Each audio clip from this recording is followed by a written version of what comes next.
Hi hello friends, welcome to CET fighters YouTube channel. ನೀವೇನಾದರೂ ಇದೇ ಮೊದಲ ಬಾರಿಗೆ ನಮ್ಮ ಚಾನಲನ್ನು ನೋಡ್ತಾ ಇದ್ದರೆ ಆದಷ್ಟು ಚಾನಲ್ಗೆ ಸಬ್ಸ್ಕ್ರೈಬ್ ಮಾಡಿಕೊಂಡು ಪಕ್ಕದಲ್ಲಿರುವಂಥ ಬೆಲ್ ಐಕಾನ್ನ ಆಲ್ ಅಂತ ಹೊತ್ಕೊಳ್ಳಿ. ಬನ್ನಿ ಸ್ನೇಹಿತರೆ, ಇವತ್ತಿನ ಈ ಒಂದು ವಿಡಿಯೋದಲ್ಲಿ BMTC ಕಂಡಕ್ಟರ್ NHK ವಿಭಾಗಕ್ಕೆ ಸಂಬಂಧಪಟ್ಟಂತೆ 2286 ಹುದ್ದೆಗಳಿಗೆ ಸಂಬಂಧಪಟ್ಟಂತೆ ಅಂತಿಮ ಆಯ್ಕೆ ಪಟ್ಟಿ ಯಾಕೆ ಲೇಟ್ ಆಗ್ತಾ ಇದೆ, ಈ ಒಂದು ಅಂತಿಮ ಆಯ್ಕೆ ಪಟ್ಟಿ ಬೇಗ ಪ್ರಕಟ ಮಾಡಬೇಕು ಅಂದರೆ ವಿದ್ಯಾರ್ಥಿಗಳು ಏನು ಮಾಡಬೇಕು ಅಂತ ಕಂಪ್ಲೀಟಾಗಿ ವಿಡಿಯೋದಲ್ಲಿ ತಿಳಿಸ್ಕೊಡ್ತೀನಿ. ವಿಡಿಯೋನ ಸ್ಕಿಪ್ ಮಾಡದೆ ಕೊನೆವರೆಗೂ ನೋಡ್ತಾ ಹೋಗಿ.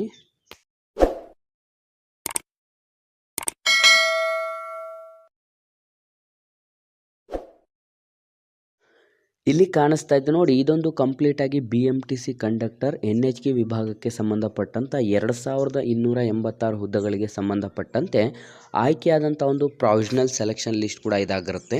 ನೀವಿಲ್ಲಿ ಗಮನಿಸ್ತಾ ಇರ್ಬೋದು, ಒಟ್ಟು ಈ ಒಂದು BMTC ಕಂಡಕ್ಟರ್ ಹುದ್ದೆಗಳಲ್ಲಿ 2500 ಹುದ್ದೆಗಳ ನೋಟಿಫಿಕೇಶನ್ ಪ್ರಕಟ ಆಗಿತ್ತು. ಎರಡು ಒಂದೇ ನೋಟಿಫಿಕೇಶನ್ ಆಗಿರುತ್ತೆ. ಅದರಲ್ಲಿ HKಗೆ 214, ಇನ್ನು ಮಿಕ್ಕುಳಿದಂತೆ NHKಗೆ 2286 ಹುದ್ದೆಗಳಿಗೆ ಅಧಿಸೂಚನೆಯನ್ನು ಹೊರಡಿಸಲಾಗಿತ್ತು.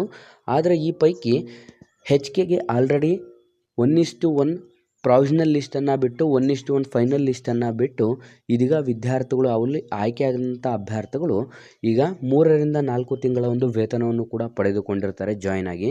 ಆದರೆ NHK ವಿಭಾಗಕ್ಕೆ ಸಂಬಂಧಪಟ್ಟಂತೆ ಇದುವರೆಗೂ ಕೂಡ ಪ್ರಾವಿಷನಲ್ ಲಿಸ್ಟ್ ಬಿಟ್ಟು 3 ತಿಂಗಳಾಗಕ್ಕೆ ಬಂದರೂ ಕೂಡ ಯಾವುದೇ ರೀತಿಯಾಗಿ ಈ ಒಂದು ಅಭ್ಯರ್ಥಿಗಳಿಗೆ ಫೈನಲ್ ಲಿಸ್ಟನ್ನು ಪ್ರಕಟ ಮಾಡಿಲ್ಲ ಮತ್ತು ಹುದ್ದೆಗಳಿಗೆ ಜಾಯಿನ್ ಮಾಡ್ಕೊಂಡಿಲ್ಲ ಅಂತ ತುಂಬ ಜನ ವಿದ್ಯಾರ್ಥಿಗಳು ಯಾವಾಗ ಜಾಯಿನ್ ಮಾಡ್ಕೋತಾರೆ ಅಂತಲೂ ಕೂಡ ತುಂಬ ಕಮೆಂಟನ್ನು ಮಾಡಿ ಕೇಳ್ತಾ ಇರ್ತಾರೆ. ಮತ್ತು ನಮ್ಮ ಪ್ರೀವಿಯಸ್ ವಿಡಿಯೋ ನೀವು ನೋಡಿದ್ರೆ ನಾನು ಪ್ರೀವಿಯಸ್ ವಿಡಿಯೋದಲ್ಲಿ ನಿಮಗೆ ತಿಳಿಸಿದ್ದೆ, ಹೆಲ್ಪ್ಲೈನ್ಗೆ ಕಾಲ್ ಮಾಡಿ ಅಫಿಷಿಯಲ್ ಆಗಿ ಏನಾಗ್ತಾ ಇದೆ, ಈ ಒಂದು BMTC NHK ವಿಭಾಗಕ್ಕೆ ಸಂಬಂಧಪಟ್ಟಂತೆ ಕಂಡಕ್ಟರ್ ಹುದ್ದೆಗಳಿಗೆ ಯಾಕೆ ಇನ್ನೂ ಫೈನಲ್ ಲಿಸ್ಟ್ ಲೇಟ್ ಆಗ್ತಾ ಇದೆ ಅಂತ ನಾವು ಕೇಳಿದಂಥ ಸಂದರ್ಭದಲ್ಲಿ ಅವರು ತಿಳಿಸಿದಂಥ ಮಾಹಿತಿ ಏನು ಅಂತಂದರೆ, ಈ ಒಂದು ಹುದ್ದೆಗಳಿಗೆ ಸಂಬಂಧಪಟ್ಟಂತೆ ವಿದ್ಯಾರ್ಥಿಗಳು ಕೆಲವೊಬ್ಬರು ಏನು ಮಾಡಿದ್ದಾರೆ, RTIನ ಅಂಡರಲ್ಲಿ ಮಾಹಿತಿಯನ್ನು ಪಡೆದುಕೊಂಡು ಸಮತಳ ಮೀಸಲಾತಿ ಮೇಲೆ ಈ ಒಂದು ಹುದ್ದೆಗಳಿಗೆ ಸಂಬಂಧಪಟ್ಟಂತೆ ವರ್ಗೀಕರಣವನ್ನು ಮಾಡಬೇಕು ಮತ್ತು ಆಯ್ಕೆ ಮಾಡಬೇಕು ಅಂತ ಕೇಳ್ತಾ ಇರ್ತಾರೆ. ಸ್ನೇಹಿತರೆ, ಸಮತಳ ಮೀಸಲಾತಿ 2022 ಅಂತ ನೀವು ಗೂಗಲ್ನಲ್ಲಿ ಸರ್ಚ್ ಮಾಡಿದ್ರೆ ನಿಮಗೆ ಆ ಒಂದು ನೋಟಿಫಿಕೇಷನ್ ಸಿಗುತ್ತೆ. ಆ ಒಂದು ನೋಟಿಫಿಕೇಷನಲ್ಲಿ ನೀವು ಗಮನಿಸ್ತಾ ಇರ್ಬೋದು, ಜನರಲ್ ಕ್ಯಾಂಡಿಡೇಟ್ಗೆ 44%, SC ಕ್ಯಾಂಡಿಡೇಟ್ಗೆ 17% ಮತ್ತು ಇನ್ನಿತರ ಪ್ರತಿಯೊಂದು ಕ್ಯಾಟಗರಿಗೂ ಕೂಡ ಇಷ್ಟಿಷ್ಟು ಪರ್ಸೆಂಟೇಜ್ ಅಂತ ಇರುತ್ತೆ. ಅದೇ ಬೇಸಿಸ್ನ ಮೇಲೆ ಈ ಒಂದು BMTC ಕಂಡಕ್ಟರ್ ಹುದ್ದೆಗಳಿಗೆ ಸಂಬಂಧಪಟ್ಟಂತೆ ನೋಟಿಫಿಕೇಷನ್ ಹೊರಡಿಸಿರ್ತಾರೆ. ಆದರೂ ಕೂಡ ವಿದ್ಯಾರ್ಥಿಗಳು ಅಲ್ಲಿರುವಂತೆ ಪ್ರಥಮವಾಗಿ ಯಾವ್ಯಾವ ಕ್ಯಾಟಗರಿ ಕೊಟ್ಟಿರ್ತಾರೆ ಅದೇ ರೀತಿ ಸೆಲೆಕ್ಷನ್ ಮಾಡಬೇಕು ಅಂತ ಕೋರಿ ಅರ್ಜಿಯನ್ನು ಕೂಡ ಸಲ್ಲಿಸ್ತಾ ಇರ್ತಾರೆ. ಹಾಗಾಗಿ ಇದಕ್ಕೆ ಸಂಬಂಧಪಟ್ಟಂತೆ ಸರ್ಕಾರದ ಮಾರ್ಗಸೂಚಿಗಳನ್ನು ಪಡೆದುಕೊಳ್ಳಲು BMTC ಸಂಸ್ಥೆಯು ಸರ್ಕಾರಕ್ಕೆ ಒಂದು ಪತ್ರವನ್ನು ಕೂಡ ಬರೆದಿರ್ತಾರೆ. ಆದರೆ ಆ ಒಂದು ಪತ್ರಕ್ಕೆ ಸಂಬಂಧಪಟ್ಟಂತೆ ಇದುವರೆಗೂ ಕೂಡ ಯಾವುದೇ ರೀತಿಯಾಗಿ BMTC ಸಂಸ್ಥೆಗೆ ಸರ್ಕಾರದ ಮಾರ್ಗದರ್ಶನವೂ ಕೂಡ ಬಂದಿರೋದಿಲ್ಲ ಮತ್ತು ಅನುಮತಿ ಕೂಡ ಬಂದಿರೋದಿಲ್ಲ. ಹಾಗಾಗಿ ಈ ಸಂಬಂಧ ಸರ್ಕಾರದಿಂದ ಯಾವುದೇ ಒಂದು ರೆಸ್ಪಾನ್ಸ್ ಬರದಲೇ ಇರೋ ಕಾರಣ ಇಷ್ಟು ದಿನ ಇನ್ನೂ ಲೇಟ್ ಆಗ್ತಾ ಇದೆ. ಅದು ಯಾವತ್ತು ಬರುತ್ತೋ ಬಿಡುತ್ತೋ ಅಂತ ಗೊತ್ತಿಲ್ಲ. ಆದರೆ ಈ ಒಂದು ಹುದ್ದೆಗಳಿಗೆ ಸಂಬಂಧಪಟ್ಟಂತೆ ತುಂಬ ಆಲ್ರೆಡಿ ಲೇಟ್ ಆಗಿದೆ ಪ್ರಾವಿಷನಲ್ ಲಿಸ್ಟನ್ನು ಅನೌನ್ಸ್ ಮಾಡಿ.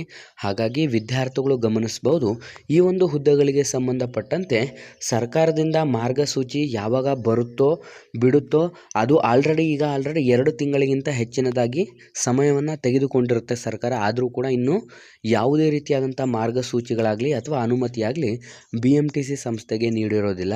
ಅಂತಹ ಸಂದರ್ಭದಲ್ಲಿ ಈಗೇನಾದರೂ ಅವರೇನಾದರೂ ಸರ್ಕಾರದಿಂದ ಮಾರ್ಗಸೂಚಿಗಳು ಅಥವಾ ಈ ಒಂದು ಹುದ್ದೆಗಳಿಗೆ ಸಂಬಂಧಪಟ್ಟಂತೆ ಅನುಮತಿ ಏನಾದರೂ ನೀಡಿದಂಥ ಸಂದರ್ಭದಲ್ಲಿ ವಿದ್ಯಾರ್ಥಿಗಳಿಗೆ ಬೇಗ ಈ ಒಂದು BMTC ಕಂಡಕ್ಟರ್ನ ಅಫಿಷಿಯಲ್ ಆದಂಥ ಫೈನಲ್ ಲಿಸ್ಟನ್ನು ಬಿಟ್ಟು ಆದಷ್ಟು ಬೇಗ ನಿಮಗೆ ಜಾಯ್ನಿಂಗನ್ನು ಕೂಡ ಮಾಡಿಕೊಳ್ಳಲಾಗುತ್ತದೆ. ಹಾಗಾಗಿ ವಿದ್ಯಾರ್ಥಿಗಳು ಇಲ್ಲಿ ಏನು ಮಾಡಬೇಕು ಅಂತ ನಾವು ತಿಳಿಸೋದಾದರೆ, ವಿದ್ಯಾರ್ಥಿಗಳು ಯಾರೆಲ್ಲ ಆಯ್ಕೆ ಆಗಿದ್ದಾರೆ 2286 ಜನ ಕ್ಯಾಂಡಿಡೇಟ್ಗಳು ಎಲ್ಲರೂ ಕೂಡ ಹೋಗಿ ನೀವು BMTC ಸಂಸ್ಥೆ ಮತ್ತು ನಮ್ಮ ಕರ್ನಾಟಕ ಸಾರಿಗೆ ಸಚಿವರಾದಂಥ ರಾಮಲಿಂಗಾರೆಡ್ಡಿರವರನ್ನು ಭೇಟಿ ಮಾಡಿ ಆದಷ್ಟು ಬೇಗ ಈ ಒಂದು ಹುದ್ದೆಗಳಿಗೆ ಫೈನಲ್ ಲಿಸ್ಟನ್ನು ಬಿಡುಗಡೆಗೊಳಿಸಿ ಆದಷ್ಟು ಬೇಗ ವಿದ್ಯಾರ್ಥಿಗಳ ಒಂದು ಆಯ್ಕೆ ಪಟ್ಟಿಯನ್ನು ಬಿಡುಗಡೆ ಮಾಡಿ ಮತ್ತು ವಿದ್ಯಾರ್ಥಿಗಳಿಗೆ ನೇಮಕಾತಿ ಮಾಡಿಕೊಳ್ಳಬೇಕು ಅಂತ ಎಲ್ಲರೂ ಕೂಡ ಮನವಿ ಕೊಡಬೇಕಾಗುತ್ತೆ. ಮನವಿ ಆಲ್ರೆಡಿ ತುಂಬ ಬೇರೆ ಬೇರೆ ಕಡೆ ಕೊಟ್ಟಿದ್ದಾರೆ. ಆದರೂ ಕೂಡ ಇದಕ್ಕೆ ಒಂದು ನಿಖರವಾದ ರೆಸ್ಪಾನ್ಸ್ ಇನ್ನೂ ಕೂಡ ಬಂದಿಲ್ಲ. ಹಾಗಾಗಿ ವಿದ್ಯಾರ್ಥಿಗಳು ಆದಷ್ಟು ಎಲ್ಲರೂ ಕೂಡ ಸೇರಿ ಯಾರೆಲ್ಲ BMTC ಕಂಡಕ್ಟರ್ ಹುದ್ದೆಗಳಿಗೆ ಆಯ್ಕೆಯಾಗಿದ್ದಾರೆ ಎಲ್ಲರೂ ಸೇರಿ ಒಂದು ದಿನಾಂಕವನ್ನು ನಿಗದಿಪಡಿಸಿ BMTC ಸಂಸ್ಥೆ ಮತ್ತು ಸಾರಿಗೆ ಸಚಿವರಾದಂಥ ರಾಮಲಿಂಗಾರೆಡ್ಡಿರವರನ್ನು ಭೇಟಿ ಮಾಡಿ ಆದಷ್ಟು ಬೇಗ ವಿದ್ಯಾರ್ಥಿಗಳ ಹಿತದೃಷ್ಟಿಯಿಂದ ಈ ಒಂದು ಹುದ್ದೆಗಳಿಗೆ ಸಂಬಂಧಪಟ್ಟಂತೆ ಬೇಗ ಒಂದು ಫೈನಲ್ ಲಿಸ್ಟನ್ನು ಬಿಟ್ಟು ವಿದ್ಯಾರ್ಥಿಗಳನ್ನು ಈ ಒಂದು ನೇಮಕಾತಿಗೆ ಆಯ್ಕೆ ಮಾಡಿಕೊಳ್ಳಬೇಕು ಮತ್ತು ಜಾಯ್ನಿಂಗ್ ಲೆಟರನ್ನು ಕೂಡ ನೀಡಬೇಕು ಅಂತ ಎಲ್ಲ ವಿದ್ಯಾರ್ಥಿಗಳು ಮತ್ತು ಎಲ್ಲ ಅಭ್ಯರ್ಥಿಗಳು ಮನವಿಯನ್ನು ಮಾಡ್ಕೋಬೇಕಾಗತ್ತೆ. ಯಾಕೆ ಅಂತಂದರೆ ಈಗ ಪ್ರಸ್ತುತ ಈ ಒಂದು ಹುದ್ದೆಗಳನ್ನು ಹೊರತುಪಡಿಸಿ ಬೇರೆ ಕರ್ನಾಟಕದಲ್ಲಿ ಯಾವುದೇ ಒಂದು ನೋಟಿಫಿಕೇಷನ್ಗಳು ಆಗಲ್ಲ. ಯಾಕೆ ಅಂತಂದರೆ ಒಳ ಮೀಸಲಾತಿ ಜಾರಿ ಆಗ್ತಾ ಇರುವಂಥ ಹಿನ್ನೆಲೆಯಲ್ಲಿ ಎಲ್ಲ ನೋಟಿಫಿಕೇಷನ್ಗಳು ಕೂಡ ಸ್ಟೇ ಆಗಿರುತ್ತದೆ. ಹಾಗಾಗಿ ಬೇರೆ ನೋಟಿಫಿಕೇಷನ್ಗಳು ಬರಬೇಕು ಅಂದರೆ ಮಿನಿಮಮ್ 1.5 ವರ್ಷ ನೀವು ಕಾಯಬೇಕಾಗತ್ತೆ. ನೆಕ್ಸ್ಟ್ ಅಷ್ಟರಲ್ಲಿ ನಿಮ್ಮ ಒಂದು ಏಜ್ ಕೂಡ ಬಾರಾಗಿ ಹೋಗುತ್ತೆ.